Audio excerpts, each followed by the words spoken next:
Well, we're looking ahead to the news this morning, and right now Hurricane Dorian is slowly making its way toward the U.S. King 5's Jordan Wilkerson is in the studio this morning tracking this big, powerful storm. Jordan. It's looking like a really bad, dangerous storm, and it's really slow, too, right? It has basically stalled at this point. The steering mechanism isn't really helping it to move along, and so you're actually taking a look at it taking its time over the northwestern Bahamas right now, and still a massive Category 5 major catastrophic hurricane. So let's take a look at the newest track. This came out at 8 a.m. Eastern time, so 5 a.m. our time, moving west now at only 1 mile per hour.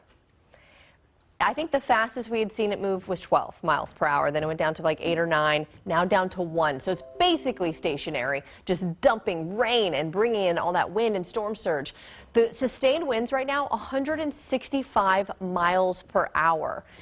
So this is very, very, very strong. And so this is going to continue to move towards the southeastern coast of Florida. And so we could potentially see some landfall tomorrow. However, you can't completely follow this exact track. We have to consider that this could be anywhere within that cone of uncertainty, and it does look like with a little bit of friction from the land and a little bit of wind shearing, we'll see some weakening, but still, as it approaches Florida, a major hurricane is still Category 3, and it will continue up the coast and out to sea. Hopefully out to sea. So this is a current look at the watches and warnings. I mean, a ton of them. Hurricane watches, warnings, tropical storm watches, warnings, storm surge, coastal flood advisories.